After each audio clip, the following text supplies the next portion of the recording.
રમીલાબેન હોસ્પિટલના પલંગ પર ઘણા મશીનોથી ઘેરાયેલા હતા. તેમના દીકરા વિશાલ અને આકાશ બહાર ઊભા હતા અને એકબીજા સાથે વાત કરી રહ્યા હતા. અને દીકરી સ્વાતિ નજીકમાં સોફા પર બેસીને મોબાઈલ પર વાત કરી રહી હતી. જ્યારે રમીલાબેને આંખો ખોલી ત્યારે તેમના પગ પાસે બેઠેલા તેમના નોકર રાજુએ જલ્દીથી ઉઠીને કહ્યું, માજી, તમે હોશમાં આવી ગયા? ભગવાનનો લાખ લાખ આભાર. પછી તેની પત્ની મનીષા તરફ જોઈને તેણે કહ્યું, મનીષા, તું અહીં રહે અને ધ્યાન રાખ, હું જઈને ડૉક્ટરને બોલાવી લાવું. આટલું કહીને તે રૂમમાંથી બહાર નીકળી ગયો. નજીકમાં ઊભેલી રાજુની પત્ની મનીષા રમીલાબેનને જોઈને ચિંતિત થઈ રહી હતી. રમીલાબેને ઓક્સિજન માસ્ક લગાવેલો હતો.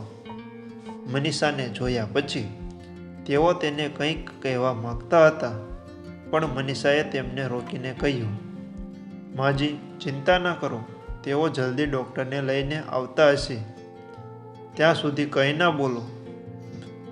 પણ રમીલાબેનની આંખો તેમના બાળકોને શોધી રહી હતી. જ્યારે તેમણે આસપાસ જોયું ત્યારે તેમણે તેમની દીકરી સ્વાતિને નજીકમાં સોફા પર બેઠેલી જોઈ. રમીલાબેને રાહતનો શ્વાસ લીધો. તેમણે મનીષાને સ્વાતિને પોતાની પાસે બોલાવવા ઈશારો કર્યો.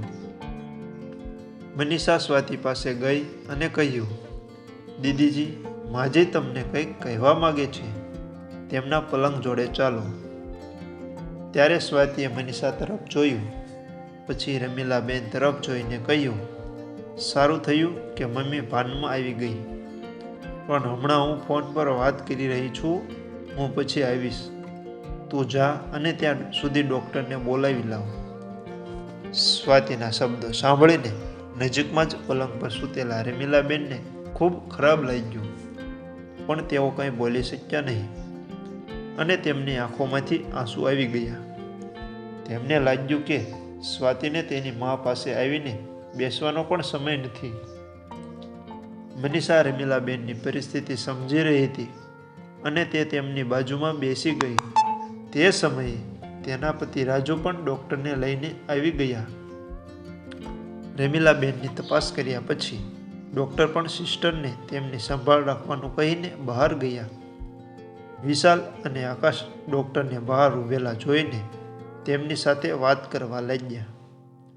રમીલાબેનની બાજુમાં બેઠેલા રાજુએ કહ્યું, માજી, જરાય ચિંતા ના કરો, ડૉક્ટર તમને બહુ જલ્દી ઠીક કરી દેશે. રમીલાબેને તેના તરફ જોઈને સ્મિત કર્યું, પણ અંદરથી તેઓ સારી રીતે જાણતા હતા કે તે ફક્ત થોડા સમય માટે જ જીવતા રહેવાના છે. સ્વાતિ ઊભી થઈ અને બહાર ગઈ. દવાની અસર થતાં જ રમીલાબેનને ઊંઘ આવવા લાગી અને તેઓ સૂઈ ગયા. પછી રાજુએ ધીમેથી તેની પત્ની મનીષાને કહ્યું, મનીષા, ઘરે જા અને માજી માટે હળવો નાસ્તો બનાવીને લઈ આવ અને સૂપ પણ લઈ આવજે. હું અહીંયા જ છું. રમીલાબેન સૂતા હતા તો મનીષા ગયા પછી રાજુ પણ ચા પીવા બહાર ગયો. થોડા સમય પછી વિશાલ, આકાશ અને તેમની બહેન સ્વાતિ રમીલાબેન પાસે આવ્યા અને એકબીજા સાથે વાત કરવા લાગ્યા. ત્યારે ડૉક્ટર ફરીથી રૂમમાં આવ્યા અને ડૉક્ટરે કહ્યું, જુઓ, તમારી માતાની તબિયતમાં કોઈ ફરક નથી પડ્યો. આ બીજી વાર તેમને હાર્ટ એટેક આવ્યો છે. તેમની હાલત નાજુક છે. હું જાણું છું ડૉક્ટર, પણ મને કહો કે તેમને અહીં કેટલા દિવસ રાખવા પડશે? વિશાલે ડૉક્ટરને પૂછ્યું. હા ડૉક્ટર, અમે અહીંયા કેટલા દિવસથી રોકાયેલા છીએ, આ વખતે નાના દીકરા અનિલે કહ્યું. હજુ કેટલા દિવસ લાગશે તે અંગે હમણાં કંઈ કહી શકાય નહીં, પણ અમે સારવાર કરી રહ્યા છીએ, તમે બધા ચિંતા ના કરો. આટલું કહીને ડૉક્ટર રૂમમાંથી બહાર નીકળી ગયા. ડૉક્ટર અને તેમના બાળકોના અવાજથી રમીલાબેન જાગી ગયા, પણ તેમ છતાં તેઓ આંખો બંધ કરીને સૂઈ રહ્યા. વિશાલ અને આકાશ એકબીજા સાથે વાતો કરવા લાગ્યા. ભાઈ, શું મુસીબત છે? ક્યાં સુધી મમ્મી પર સમય બગાડતા રહીશું? ત્યારે વિશાલે કહ્યું, હું શું કરી શકું આકાશ? ડૉક્ટરે કહ્યું કે હજી કંઈ પાકું નથી કે સારવાર કેટલા દિવસ ચાલુ રહેશે. ત્યારે આકાશે થોડા કઠોર સ્વરમાં કહ્યું, અહીં રહ્યાને 4 દિવસ થઈ ગયા છે. બંને ભાઈઓ પોતાની તકલીફો કહી રહ્યા છે. મારી પણ આવી જ હાલત છે. સવારથી તારી ભાભી મને ફોન પર ફોન કરી રહી છે કે જલ્દી કામ પૂરું કરીને આવી જાઓ. પણ અહીં કામ બાજુ પર રાખ, આપણે હજુ સુધી મમ્મી સાથે આ વિશે વાત પણ નથી કરી. વિશાલે પોતાની ચિંતા વ્યક્ત કરી. ભાઈ, હું શું કહું છું? માં ભાનમાં આવે કે તરત જ આપણે પૂછીશું કે તેમણે વસિયતનામામાં શું લખ્યું છે. સ્વાતિએ તેના ભાઈઓની વાત સાંભળીને કહ્યું. પછી વિશાલે દુષ્ટ સ્મિત સાથે કહ્યું, મને લાગે છે કે માએ આપણા ત્રણેય માટે સમાન હિસ્સો બનાવ્યો હશે. રમીલાબેનનું હૃદય પોતાના બાળકો પાસેથી આવી વાતો સાંભળીને તૂટી ગયું. તેઓ વિચારવા લાગ્યા કે તેમનો પરિવાર પહેલાં કેટલો ખુશ હતો. તે તેમના 3 બાળકો સાથે ખુશીથી રહેતા હતા. પરંતુ તેમના પતિના અકાળ મૃત્યુ પછી બધું બદલાઈ ગયું. વિશાલ અને આકાશ, સ્વાતિ ત્રણેય ભાઈ બહેનો ખૂબ નાના હતા. તેમના માટે એકલા 3 બાળકોનું ધ્યાન રાખવું ખૂબ મુશ્કેલ હતું. તેથી તેમણે નોકરી કરવાનું શરૂ કર્યું. ધીમે ધીમે ઘરની આર્થિક સ્થિતિ સુધરવા લાગી. તેમણે 3 બાળકોને સારી રીતે શિક્ષણ આપ્યું અને તેમને પોતાના પગ પર ઊભા કર્યા. તેમણે તેમના લગ્ન કરાવી દીધા. પણ પછી રમીલાબેન પોતાના ઘરમાં જ એકલા પડી ગયા. બાળકો જુદા જુદા શહેરોમાં રહેવા લાગ્યા.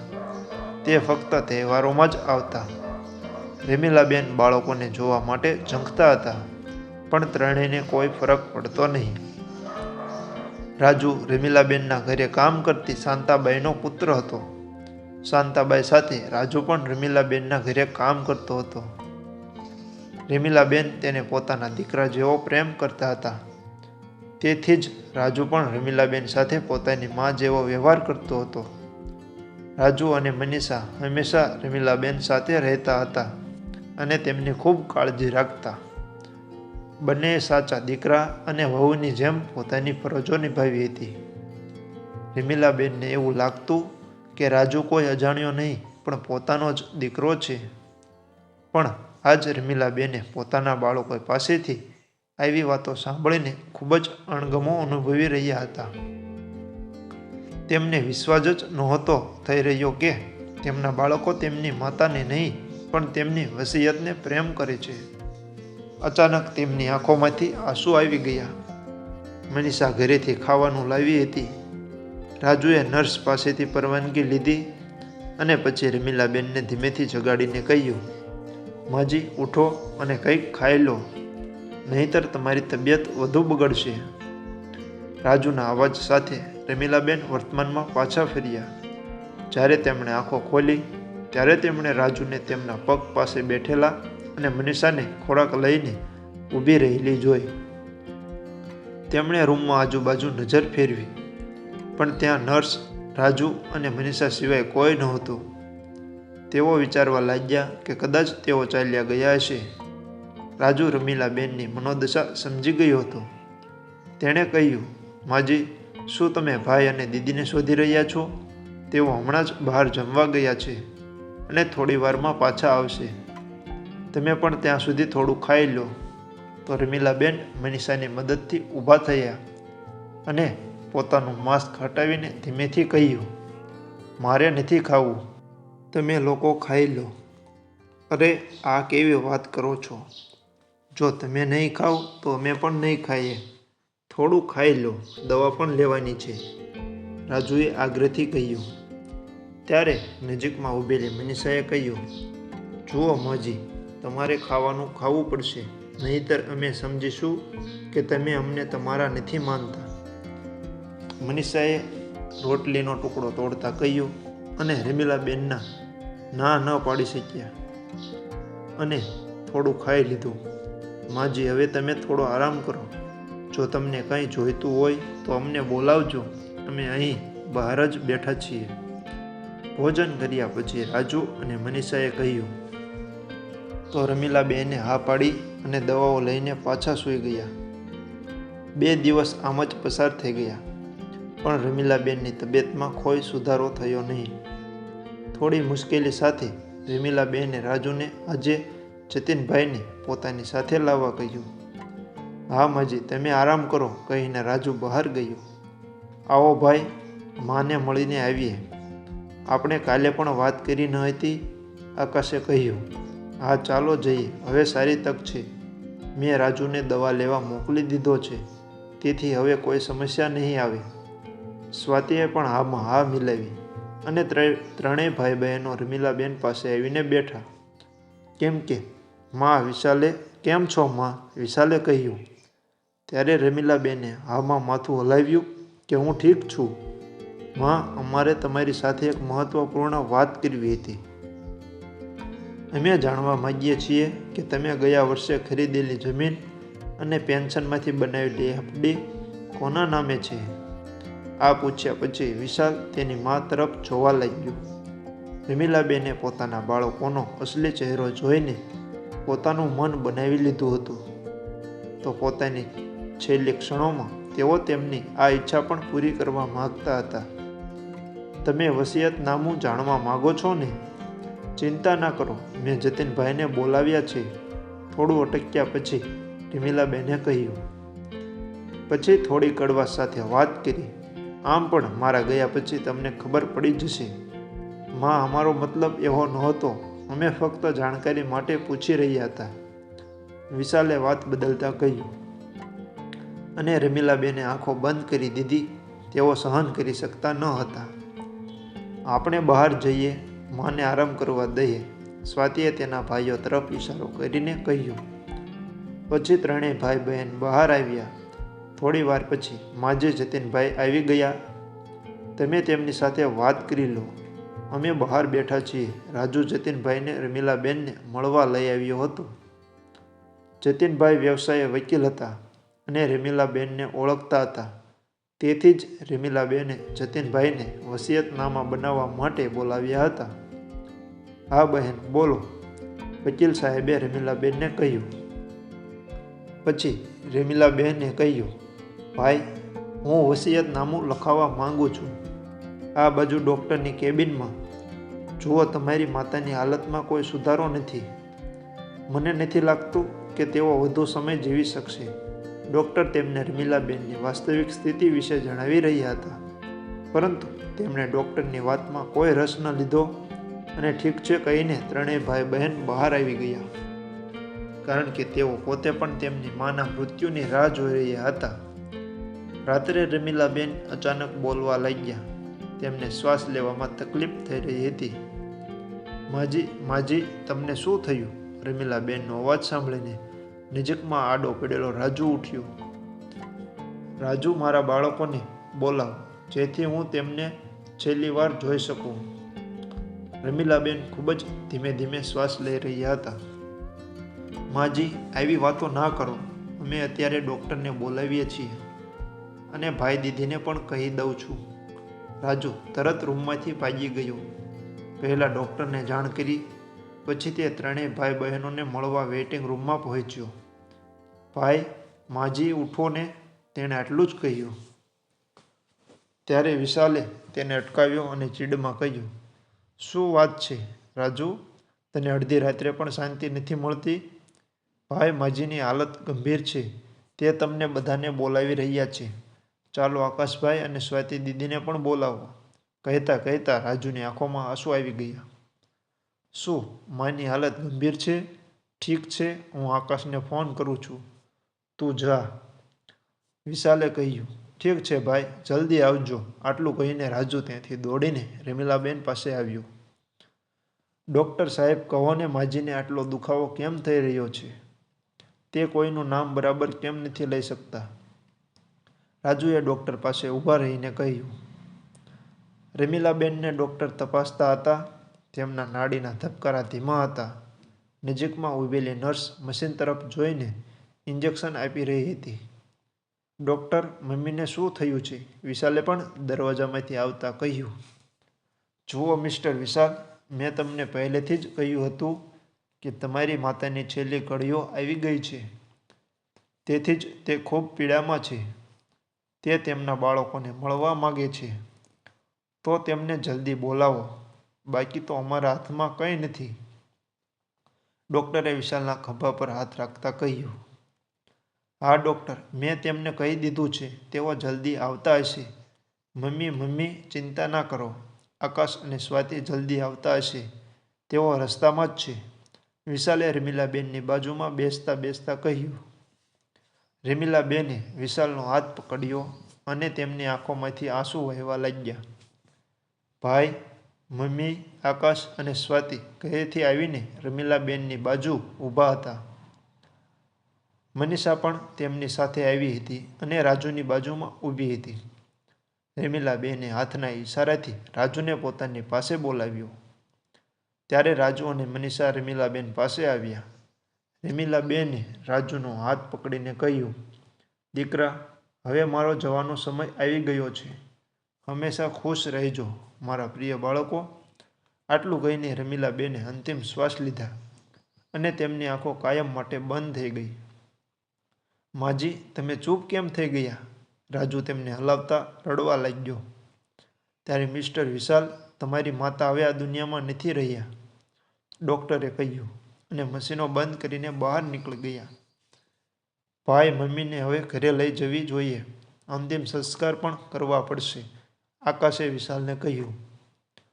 જુઓ મનીષા, માજી આપણને છોડીને ચાલ્યા ગયા, પણ તેઓ આ કેવી રીતે કરી શકે? પહેલાં આપણી માતાએ આપણને એકલા છોડી દીધા અને હવે માજી પણ, રાજુએ રડતા રડતા કહ્યું. અને મનીષા તેને સાંત્વના આપવા લાગી. આકાશ, હું ડૉક્ટર સાથે વાત કરીને બિલ ચૂકવીને આવું છું અને પછી આપણે ઘરે જઈશું, વિશાલ કહીને બહાર નીકળી ગયો. ચૂપ રહે રાજુ, તું ક્યારનો રડી રહ્યો છે, તે અમારી પણ માં હતી, સ્વાતિએ ચીડાઈને રાજુને કહ્યું.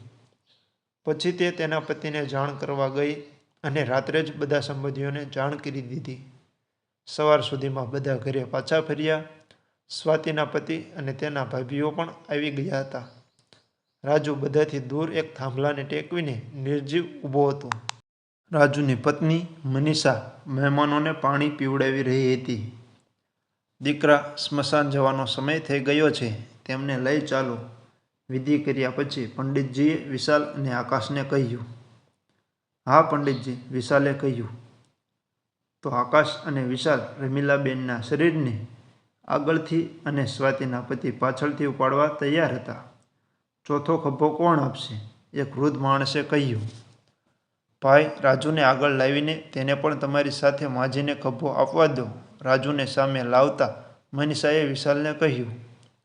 ઠીક છે, તું અમારી માતાને માજી કહેતો હતો, તો તું પણ આ કરી શકે છે. વિશાલ રાજુ માટે સંમત થયું.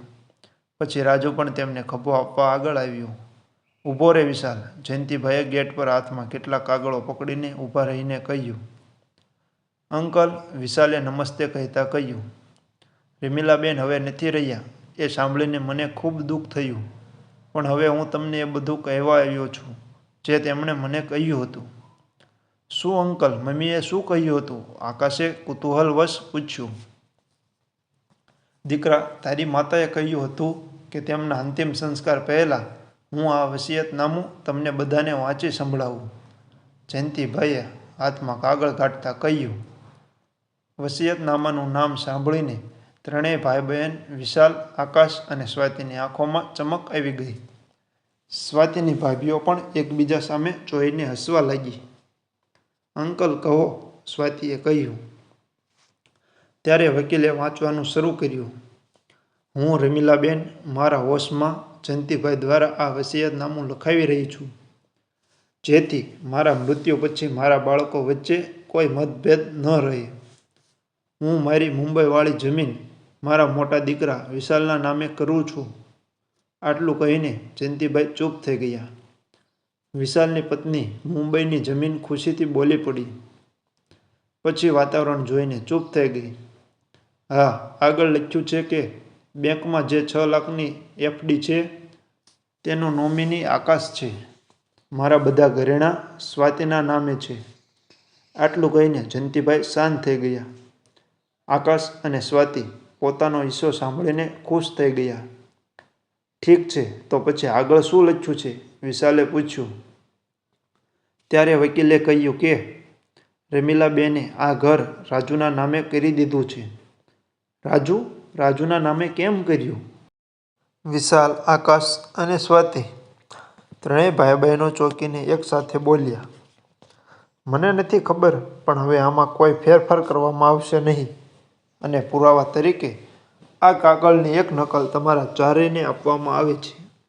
વકીલ સાહેબે તે બધા કાગળો વિશાલને આપતા કહ્યું, જુઓ દીકરા, હવે તમે આ વસિયતનામા પછી જોઈ શકો છો. અંતિમ સંસ્કારનો સમય પસાર થઈ રહ્યો છે, અને તે આના કરતાં વધુ મહત્વપૂર્ણ છે. જ્યારે પંડિતજીએ કહ્યું, ત્યારે વિશાલે અનિચ્છાએ કહ્યું, હા ચાલો જઈએ, અને બધા સ્મશાન તરફ ચાલવા લાગ્યા. રમીલાબેનને અંતિમ વિદાય આપ્યા પછી બધા ઘરે આવ્યા અને વસિયતનામાની ચર્ચા કરવા લાગ્યા. ભાઈ, આ શું વાત થઈ?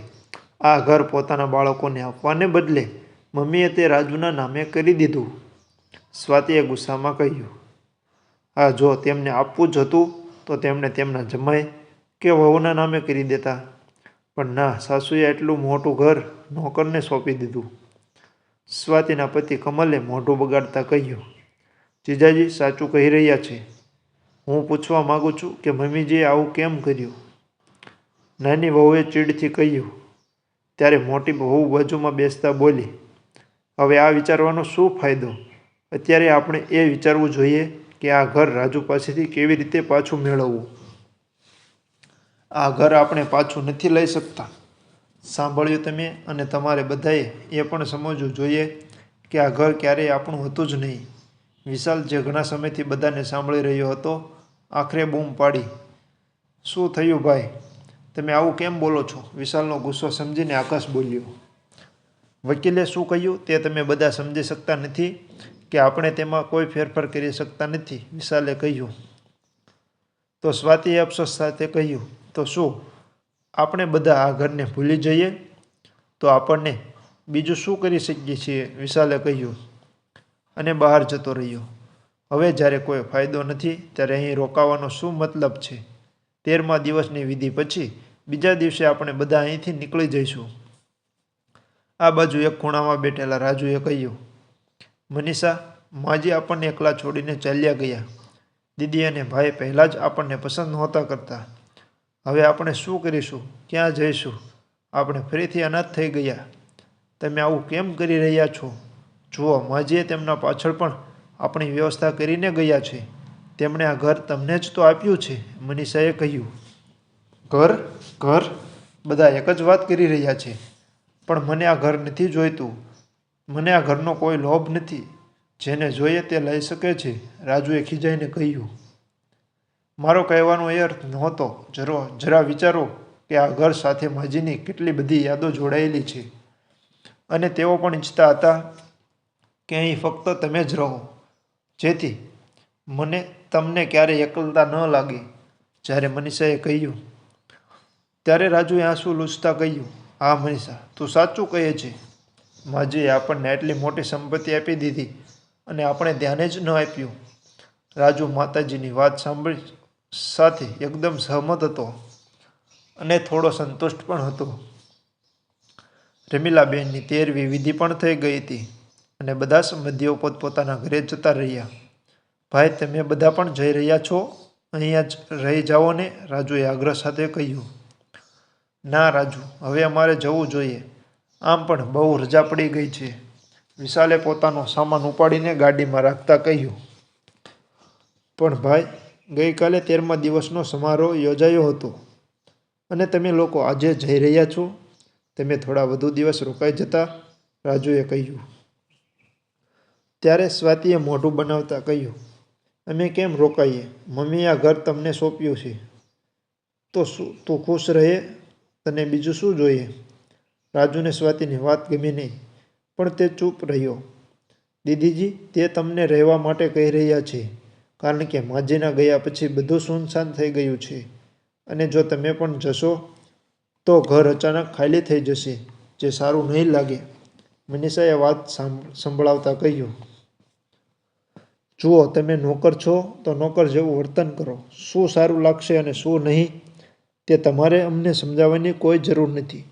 આકાશે મનીષાને અટકાવતા તોછડાઈથી કહ્યું. ના ભાઈ, મારો મતલબ એ નહોતો. મનીષાએ માથું નમાવતા કહ્યું. મમ્મી જતી રહી છે અને તેની સાથે આ ભાઈ દીદીનો સંબંધ પણ સમાપ્ત થઈ ગયો. સમજી? હવે જાઓ તમે બંને અહીંયાથી. ખોટું ખોટું દિમાગ ખાઓ છો. સ્વાતિએ મનીષા અને રાજુને ઠપકો આપતા કહ્યું. અને ભાઈ બહેન ગુસ્સે થઈને પોતપોતાના ઘરે જતા રહ્યા. રાજુ અને મનીષા તેમને જતા જોતા રહ્યા. સમય આમ જ પસાર થતો રહ્યો. હવે રમીલાબેનના મૃત્યુને 3 વર્ષ વીતી ગયા હતા. પણ એ ત્રણેય ભાઈ બહેનો ક્યારેય પાછા આવ્યા નહીં. તેઓ હજુ પણ ઘર ન મળવાનો અફસોસ કરતા હતા. રાજુ અને મનીષા રમીલા નિવાસમાં રહેવા લાગ્યા. પણ આજે રાજુ એટલો બધો આગળ વધી ગયો હતો કે તેણે રમીલા નિવાસને માત્ર ઘર જ નહીં પણ વૃદ્ધાશ્રમ બનાવી દીધો. સમય અને બાળકોના ભોગ બનેલા ઘણા વૃદ્ધો ત્યાં રહેવા લાગ્યા. આજે તેમના ઘરને વૃદ્ધાશ્રમમાં રૂપાંતરિત થતું જોઈને રમીલાબેનના આત્માને ક્યાંક ને ક્યાંક શાંતિ મળી રહી છે. તો મિત્રો, તમને આ વાર્તા કેવી લાગી એ કોમેન્ટ બોક્સમાં જરૂર જણાવજો. તમને આ વાર્તા ગમી હોય તો વિડીયોને લાઈક કરી તમારા મિત્રો સાથે શેર કરજો. અને જો તમે આ ચેનલ પર નવા હોય તો ચેનલને જરૂરથી સબસ્ક્રાઈબ કરી નાખજો.